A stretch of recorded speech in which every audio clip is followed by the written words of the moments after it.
ప్రభుత్వం సాగునీటి సంఘాలకు సంబంధించి ఎన్నికలు నిర్వహించడం జరిగింది. రాష్ట్ర వ్యాప్తంగా జరిగాయి, నెల్లూరు జిల్లాలో జరిగాయి.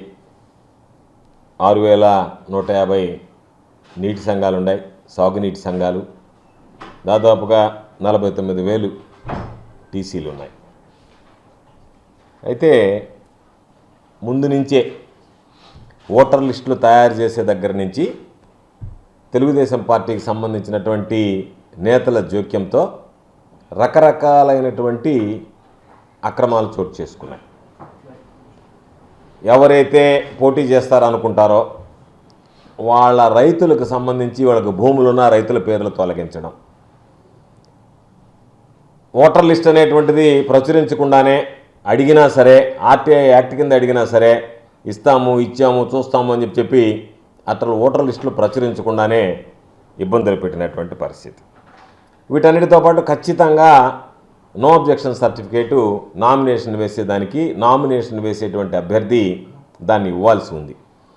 దానికి 2-3 రోజుల ముందు నుంచే ఎన్ఓసీలకు సంబంధించి విఆర్ఓల దగ్గరికి వెళితే విఆర్ఓలు అసలు అందుబాటులోనే లేకుండా వెళ్ళిపోవడం జరిగింది. ఫోన్లు స్విచ్ ఆఫ్ చేసి ఎంఆర్ఓ ఆఫీస్కి పోతే విఆర్ఓ దగ్గరికి పోమంటాడు, విఆర్ఓ దగ్గరికి పోతే విఆర్ఓలు దొరకరు. రకరకాలైనటువంటి పాపం కొంతమంది తెలుసుకొని విఆర్ఓ వెళ్ళకపోతే మా దగ్గర సీళ్లు లేవు అని చెప్పి సంతకం పెట్టలేదు. దీంతోపాటు బెదిరింపులు, బ్లాక్మెయిలింగ్లు ఇవన్నీ చూసిన తర్వాత వైఎస్ఆర్ కాంగ్రెస్ పార్టీ ఒక నిర్ణయం తీసుకునింది.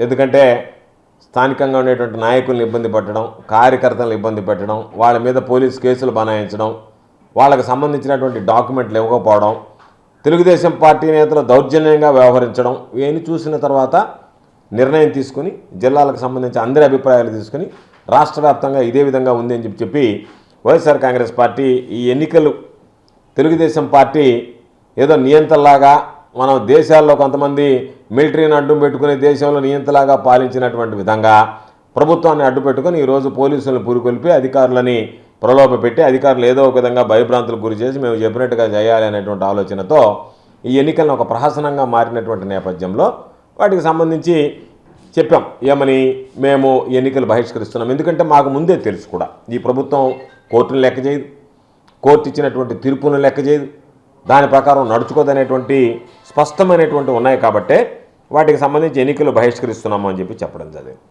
ఎంత దారుణమైనటువంటి పరిస్థితి అంటే ఎన్నికల అధికారులకి అసలు ఏమీ తెలియదు. అంటే వాళ్ళు కనీసం శిక్షణ కూడా ఇవ్వలేదు. కారణం ఏమిటంటే మీరు నేరుగా వెళ్తారు, తెలుగుదేశం పార్టీ వాళ్ళు ఇచ్చినటువంటి నామినేషన్లు తీసుకోండి, మిగతా వాళ్ళు నామినేషన్లు ఇచ్చినా తీసుకోబాకండి, ఆ పక్కన తెలుగుదేశం వాళ్ళు కూర్చొని నామినేషన్ తీసుకోండి అంటే తీసుకోవాలా, ఎవరన్నా ఉంటే వాళ్ళు తీసుకుని ఆ నామినేషన్ చించేస్తే గమ్ముగా పోవాలా, పోలీసులు ఏదన్నా మాట్లాడితే నేరుగా జీపీకి ఇచ్చండి, తీసుకెళ్ళి పోలీస్ స్టేషన్లో కూర్చోబెట్టండి అని చెప్పినటువంటి పరిస్థితి ఏర్పడింది. అధికార పార్టీకి సంబంధించి వంతపాడేటువంటి వాళ్ళు ఎవరికైనా సరే ఒక 5 సంవత్సరాల కాలపరిమితి ఉంటుంది.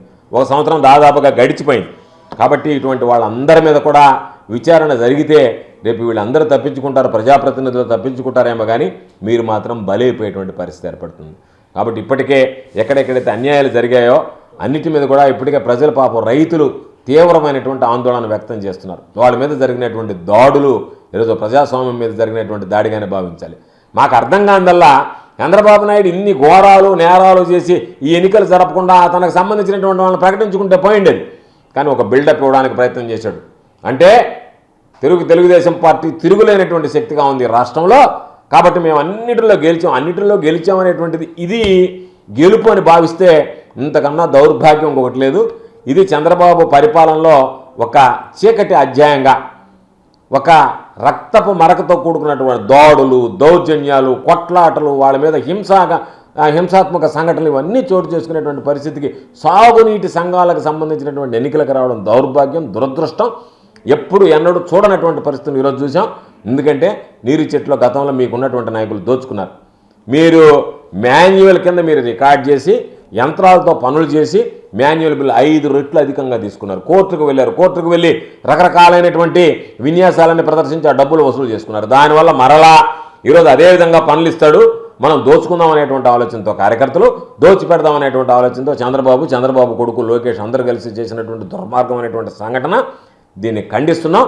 ఎందుకంటే బాధ ఎందుకు కలిగిందంటే మేము ఒకవేళ దాని నుంచి తొలిగా మేము దాని గురించి పట్టించుకోలేదు. ఎందుకంటే బహిష్కరించాం, మాకు తెలుసు కాబట్టి తొంతంత. అయినా రైతులు ఎవడన్నా ఉండి నాకు ఆయకట్టు ఉంది, నా ఆయకట్టుకు సంబంధించి నాకు శ్రద్ధ ఉంది, దానికి సంబంధించినటువంటి కాలువల విషయంలో కానీ రేపు నేను ప్రశ్నించడానికి నేను దీనికి ప్రాతినిధ్యం వహించాలని వెళ్ళినటువంటి వాళ్ళని మీ స్వార్థ ప్రయోజనాలతో ఓళ్లలో లేనటువంటి వాళ్ళని, ఎక్కడెక్కడో బయట ఉన్నటువంటి వాళ్ళని, ఇతర దేశాల్లో ఉన్నటువంటి వాళ్ళని ఓటర్లుగా చేర్చి మీ ఇష్ట ప్రకారం మీరు ఇది ఒక ప్రహసనంగా మార్చి రకరకాలుగా ఇబ్బందులు పెట్టారు. కాబట్టి దీన్ని ఎన్నికలు అంటారా ఏమంటారు అనేటువంటిది చంద్రబాబు నాయుడు సమాధానం చెప్పాల్సినటువంటి పరిస్థితి. కాబట్టి ఎవరు కూడా తెలుగుదేశం పార్టీ వాళ్ళకి నేను అందరికీ చెప్పేది, మీరు నిజంగా మీ అంతరాత్మను అడిగి మీ మనస్సాక్షిని అడిగి మీరు సిగ్గుతో తలదించుకోవాలి. ఎవరన్నా పూలమాల తెచ్చినా శాలువలు ఇచ్చినా కప్పించుకోబాకండి. ఇది సిగ్గుతో తలదించుకోవాల్సినటువంటి సంఘటన. కాబట్టి ఎవరన్నా వచ్చినా కూడా వాళ్ళ పూలమాల వేస్తున్నా కూడా మిమ్మల్ని చీకుట్టినట్టుగా భావించండి, శాలువా కప్పినా కూడా మిమ్మల్ని దూషించినట్టుగా భావించండి. ఎందుకంటే రైతులు మిమ్మల్ని దూషిస్తున్నారు, మిమ్మల్ని చీకొడుతున్నారు, మిమ్మల్ని తోలనాడుతున్నారు మీరు జరిగినటువంటి సంఘటనలకు సంబంధించి. కాబట్టి ఇది సరైనటువంటి విధానం కాదు.